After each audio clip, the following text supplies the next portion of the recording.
Salut, aujourd'hui on vous parle du film sur le Joker de Todd Phillips. C'est parti. Avant de commencer, pose-toi, mets-toi tranquillou bilou, tu t'installes et tu t'abonnes. Comme ça on peut y aller, on commence la critique et tout va bien. Ok, donc le Joker, ça parle de quoi, de qui, messieurs? Alors le Joker, en fait, c'est l'histoire du Joker qui est un personnage DC Comics que vous avez sûrement déjà vu dans The Dark Knight.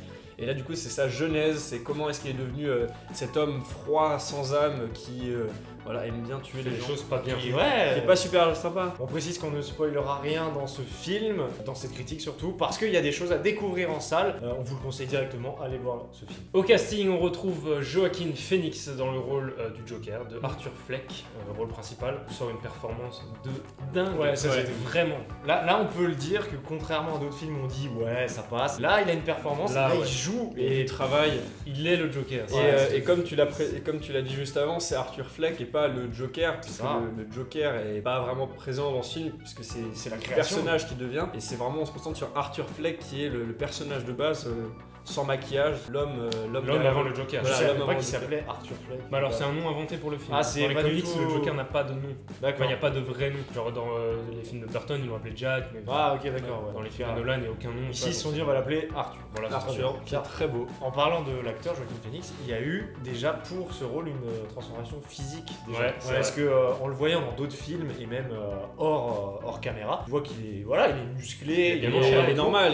Et il y a vraiment certains plans dans le film où il est anorexique et ça me fait un peu penser à Christian Bale. Ouais, dans The Machinist. Voilà. Ah, c'est dur physiquement, mais mentalement ça doit être très difficile aussi. Toujours dans le jeu de Joaquin Phoenix, il a des petits trucs, des petites mimiques de visage, des expressions, son rire même qui est déjà ultra culte. Ah oui, et ça, je crois qu'il y a une anecdote là-dessus où en gros il est allé voir Todd Phillips parce qu'en fait Todd Phillips avait plusieurs personnes en tête et il avait demandé à Joaquin Phoenix justement, il a eu un rendez-vous avec Todd Phillips pour s'entraîner et tout, et il a fait le rire et Todd Phillips était en mode ça va pas le faire et tout, et après Joaquin Phoenix s'est entraîné et après il est ressorti avec un rire et c'était le rire que vous voyez dans le film qui est glaçant. Ouais, c'est ça. Et Todd Phillips a fait ouais, c'est bon, t'as le rôle. Le reste du casting est composé de Robert De Niro, hein. Rien que ça, c'est un grand monsieur. Qui joue Murray Franklin, qui est un animateur télé inventé pour le film. Et enfin, le petit rôle féminin, c'est Zazie Beetz,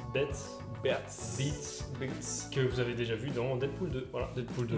On enchaîne avec la réalisation et c'est réalisé par Todd Phillips.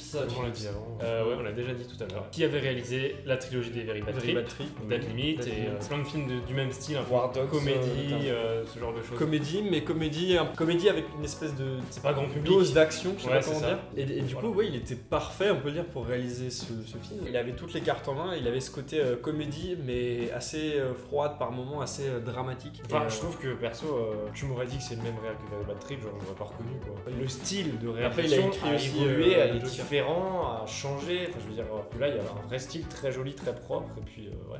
Dans ce film, il y a quelque chose qui revient beaucoup et dans la réalisation, c'est les plans, le travail de l'image et de la couleur qui est vraiment exceptionnel et qui rend l'image incroyable et qui me fait beaucoup penser à ce qu'on avait pu avoir, un mélange entre The Dark Knight, je trouve, et Man of Steel, où le côté un peu DC qui était très esthétique et très beau, où on a vraiment un truc qui ressort, qui fait à la fois cartoon et à la fois très... Je dirais qu'on a le réalisme de Nolan avec les couleurs qu'il y avait dans Man of Steel. Ouais, c'est ça. Mais là, ça donne une ambiance qui est réaliste. Voilà, le côté contrasté, dégueulasse, et avec des couleurs quand même orange et bleu qui reviennent souvent, donc le orange souvent pour les lumières de la ville, et le bleu pour le côté nuit, parce que ça se passe souvent de nuit, il y a beaucoup de scènes de nuit. Gotham, c'est souvent de nuit. Gotham, ouais, c'est de nuit. Bah, ouais. Mais tout ça, c'est bien représenté parce que c'est une ville qui est au bord de l'implosion, t'as des déchets partout, on parle de crises avec des rats, qu'on voit à plusieurs reprises. T'as vraiment ce côté dégueulasse mais esthétique. C'est ça, mais oui, il faut préciser aussi que tout le film se passe dans les années 70, et du coup, c'est une époque qui est marquée par la fin de la guerre du Vietnam, et du coup, c'est un peu voilà, les gens, ils sont un peu sous tension parce certains reviennent de guerre, il y a la fin du mouvement hippie, enfin c'est vraiment la merde on peut dire au niveau social dans les années 70. C'est aussi représenté par une esthétique qu'on a pu voir notamment dans Taxi Driver. T'as vraiment ce côté, c'est exactement le même film on dirait au niveau du physique. Beaucoup d'écho entre les deux. Voilà, c'est vraiment, on mettra des plans parallèles mais ça a vraiment la même gueule. On a le montage du film qui est très bien rythmé parce que en fait on a aucun moment l'intrigue qui retombe, on est tout le temps dans l'histoire, on suit le personnage, ses péripéties, on est tout le temps avec lui et c'est très bien rythmé. Moi je pense quand même que peut-être que pour certaines personnes il dure combien de temps le film? Il dure 2 heures. Hein. Peut-être que pour certaines personnes ils peuvent le trouver peut-être un peu long parfois. Pas un public qui est concerné, tu vois, genre des gens qui n'ont pas trop envie de le voir, ils vont voir ce film, ils vont se dire ah il est un peu long quand même. Je pense surtout au début parce que ça prend le temps de tout poser. Moi ça m'a pas posé de soucis parce que t'as envie de poser les bases, mais ça pose les bases de tout en fait et c'est ça qui est bien. Donc voilà. Mais ça peut pour certains peut-être vous paraître long. Mais même je pense pour les gens qui n'ont pas l'habitude de ce genre de truc, il y a souvent dans ces moments-là au début des instants assez ultra violents où le Joker il s'énerve, il casse des trucs. Et du coup, ça réveille, je pense, le spectateur qui est pas habitué à ce genre de cinéma. Et justement, là, on est un peu dans tout ce qui est plan, image, et il y a quelque chose qui... alors, c'est surprenant. C'est surprenant, ouais. Voilà. Je pense que vous l'avez peut-être remarqué si vous avez vu le film. Et il y a plusieurs reprises dans le film, le personnage du Joker, ou même d'autres gens qui vont écrire quelque chose sur un papier, sur n'importe quoi. quelque chose aussi. Voilà. Et il s'avère qu'il y a un plan pour vraiment voir ce qu'il y a décrit. Et en fait, c'est écrit en français. Alors moi, ça m'a un peu perturbé parce que j'ai pas l'habitude. D'habitude, c'est écrit en anglais, il y a les sous-titres. Il y a les sous-titres pour traduire. Voilà, mais là, et franchement, à 5-6 reprises dans le film, dès qu'il y a des écritures, c'est écrit en français. Et en fait, je n'arrive pas à savoir comment ça a été fait. C'est bien foutu en plus. Parce que c'est très bien fait. Hein. À un moment donné, le personnage écrit. Il écrit en français et tu vois l'amorce de la main. Des fois, tu vois l'amorce fait la forme des mots en français. Moi, ce que j'arrive pas à comprendre, c'est est-ce que chaque pays a dû retourner un plan? Mais c'est pas possible. Est-ce que c'est un effet spécial? Est-ce qu'ils ont prévu ça dans 140 langues? Bon, je pense pas je pense qu'ils ont dû faire les langues principales, genre l'espagnol, l'allemand, l'anglais, le français. Alors ça, c'est aussi possible. En mode une version de film pour les principales langues, donc genre une dizaine grand max.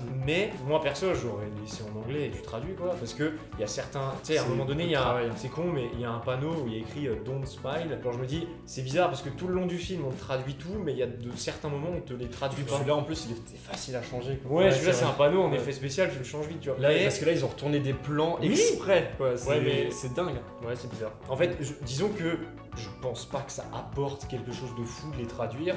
C'est juste un peu déroutant parce que t'as pas l'habitude, tu dis what? Mais le personnage est français, qu'est-ce qui se passe? En fait, à mon avis, c'est parce qu'il y a certains éléments de l'histoire qui sont importants d'être aussi, découverts justement par la lecture. Ça aussi, il y a le moment où il lit la lettre, no spoil, mais il y a un truc à lire, c'est important. C'est vrai. Et ils le disent à aucun moment à l'oral, c'est que dans la lecture que tu peux le savoir. Donc s'il n'est pas traduit, je suis d'accord avec ça. On a peut-être perdu certaines personnes. Bon, le Joker, c'est un personnage complexe qui a déjà été interprété par plusieurs acteurs avant Joaquin Phoenix, et on a dans la réalisation beaucoup d'éléments pour rendre un hommage en fait au Joker précédent. Par exemple, vers la fin du film, on a un plan qui rappelle le plan de Ledger dans Dark Knight. C'est impressionnant. Et il y a aussi d'autres choses qui sont des références à l'univers de Batman. Mais ça, c'est vraiment des petits trucs qui sont logiques. Par exemple, je sais pas, l'hôpital d'Arkham ou des petits endroits que tu connais, ou même des plans comme il y a un plan, c'est celui de Batman Begins, où tu vois le métro qui arrive dans Gotham avec la tour Wayne. Voilà, c'est quasiment le même dans le film. Et du coup, t'assimiles des endroits à des souvenirs d'autres films que t'as déjà vu de Batman. Comme je t'ai dit, ce qui est vraiment bizarre, c'est que mon perso, l'univers d'ici, j'ai jamais trop suivi, j'ai tout regardé. Mais là, avec ce film, il t'explique la base de tout, tu vois. C'est vraiment, tu dis, ah bah c'est enfin ça, les origines de cet univers. Et c'est ça qui est bien. Il place son film dans un univers qu'on connaît tous parce qu'on a suivi tous les autres films et du coup, on est plus impacté par l'histoire qui nous est présentée parce qu'on connaît le cadre. Et du coup, ça marche encore mieux. Après, toutes ces références sont pas forcées, c'est pas du fan service forcé, c'est vraiment logique dans l'esprit du film. Et bah après l'image vient la musique et la musique est tout aussi folle que le reste. En fait, elle arrive à des moments et tu sens qu'il va se passer quelque chose parce que il y a une montée en puissance, une espèce de tension qui se met en place et la musique joue beaucoup sur les basses, sur le côté très sombre de la musique. Et du coup, t'es assez pris dans une atmosphère assez spéciale. Très oppressante. Avec des cordes frottées qui rappellent le thème du Joker dans The Dark Knight, justement. Exactement. Il joue aussi beaucoup sur les silences quand c'est nécessaire pour montrer les moments de doute du personnage et les moments où il va pas bien. Tout est très bien géré. Et à l'inverse, les musiques du film, elles, arrivent à apporter cette ambiance joyeuse. Parce que c'est des musiques Sinatra, des trucs un peu comme ça. Rock. Voilà, des trucs comme ça qui vont te faire sourire parce que tu les connais. Ça colle et en même temps, ça colle pas avec ce qui se passe. C'est un clown. C'est un clown, voilà, c'est ça. Donc ça fait rire, en même temps, il est triste. C'est un peu une métaphore. Moi je suis content parce qu'ils ont réutilisé la musique de la bande-annonce. Ok, on enchaîne avec la partie scénario et là c'était un défi compliqué à la base parce qu'on parle d'un personnage qui existe depuis 75 ans, un truc comme ça. Et c'est un personnage culte que tout le monde connaît, c'est un des plus grands méchants de la pop culture. C'est le méchant iconique de DC et il a été adapté plusieurs fois auparavant, notamment dans le Batman de Tim Burton avec Jack Nicholson. Puis après l'excellent Heath Ledger. Et pas du tout par Jared Leto. Mais il y en a eu d'autres encore aussi dans des séries qui ont été jouées d'ailleurs par Mark Hamill. Rien que ça. la série Gotham, il y a aussi eu un Joker, il y en a eu plein. Et du coup, on propose un nouveau, donc c'est compliqué parce qu'on sait que Jared Leto c'était de la merde et tout. Et là, il fallait revenir après Heath Ledger. Donc c'était très compliqué. Et il s'en sort bien. Et c'est une réussite. Très bien. il se sort très très bien. Comme on l'a dit Total dans le réussite. casting, il joue super bien le Joker quoi. Et Arthur Fleck. Et justement, c'est ça, c'est qu'on nous parle pas du Joker, on nous parle d'Arthur Fleck, c'est l'avant Joker. Comment il est devenu Joker, pourquoi il est devenu. C'est tellement bien fait, tellement bien écrit que qu'on prend un peu son passage dans la folie quoi. Ouais, on a eu vraiment un développement de personnage qui est assez impressionnant, voire c'est peut-être un des meilleurs qu'on ait pu voir personnellement. Je trouve incroyable ce développement de personnage parce qu'il nous fait remettre en question plein de choses et tout ce film c'est vraiment, comme on l'a dit avant, ça fait beaucoup penser à Taxi Driver où t'as le personnage de Travis Bickle qui est joué par De Niro, qui lui est un ancien retraité du Vietnam qui doit vivre dans cette société qui veut pas de lui, qui veut pas vraiment des retraités du Vietnam et du coup il est très oppressé par la société et c'est exactement le personnage qui est joué par Joaquin Phoenix. Surtout que c'est un peu le même contexte politique. Voilà, c'est pendant la guerre du Vietnam c'est dans les années 70. C'est ça. Là, le Gotham qu'on a au niveau du scénario, c'est un Gotham avant explosion. C'est vraiment la backstory de Gotham qu'on n'avait pas dans tous les autres films. C'est-à-dire que si t'es pas un fan de DC, tu suis pas trop l'univers, tu sais que ça existe, mais tu connais pas trop pourquoi. Et là, ce qui vient, c'est que tu vois une ville va exploser. Et tu comprends pourquoi elle explose. Et tu comprends pourquoi. Et ça, c'est super bien fait. Moi, j'étais content de me dire, dans l'univers d'ici, je comprends enfin pourquoi c'est le chaos en fait. Ouais, c'est ça. Là, on nous explique. Parce que le début du film, c'est normal, c'est une ville, on dirait New York, c'est tranquille, c'est la base. Et ouais, comme dit, ça explose. Et c'est là qu'on a ce personnage de Arthur Fleck, du coup, qui deviendra le Joker, qui est vraiment oppressé de tous les côtés. Sa famille, ses proches, la ville, la société en général, qui le maltraite, qui lui marche dessus. Et du coup, lui, il va faire des choix qui sont pas les bons, forcément. Tellement bien écrit qu'on en arrive à avoir de la compassion pour ce mec. Et quand il fait les mauvais choix, on se dit, mais on devrait pas avoir de la compassion pour Moi, je me dis, est-ce que c'est vraiment les mauvais choix parfois? Justement, on a de la compassion pour lui. Et il y a un autre personnage dans ce film qui est très connu, c'est Thomas Wayne, qui est le père de Bruce Wayne, donc Batman. Et Thomas Wayne, lui, dans ce film, il est vraiment présenté comme le bad guy, le méchant, c'est l'homme à abattre. Parce que voilà, il dit des propos, c'est un homme politique, du coup, présenté à la mairie de Gotham. Et dans ce film, il balance des phrases, des punchs en mode ouais, les pauvres, c'est des clowns, des trucs comme ça, des trucs que tu devrais pas dire. Voilà, il faut pas le dire. Et du coup, tu te dis, mais attends, ce mec, c'est Thomas Wayne, il est censé être le maire de Gotham, c'est censé être quelqu'un de bien, tu vois. Et le Joker, censé être le méchant. Et là, du coup, t'es en mode, non, en fait, voilà, tu te dis, ouais, mais je comprends mieux le Joker, en fait, je comprends pourquoi c'est un connard et tout. Pourquoi c'est un méchant? Pourquoi c'est un méchant? Mais là, ses raisons sont justifiées. Et ça, c'est aussi autre chose qui est méga intéressant, c'est qu'on sait ce qui se passe avec Thomas Wayne, c'est que dans la suite des BD, il se fait assassiner et Bruce Wayne se retrouve orphelin. Et du coup, dans le Joker, tu te dis, du coup, en fait, Thomas Wayne, s'il se fait buter, c'est logique, il comprend pourquoi il a été buté. Du coup, Joker, le grand méchant qui est né de cette société qui est pourrie dans cette ville, du fait des hommes politiques, du fait des gens qui se méprisent les uns les autres.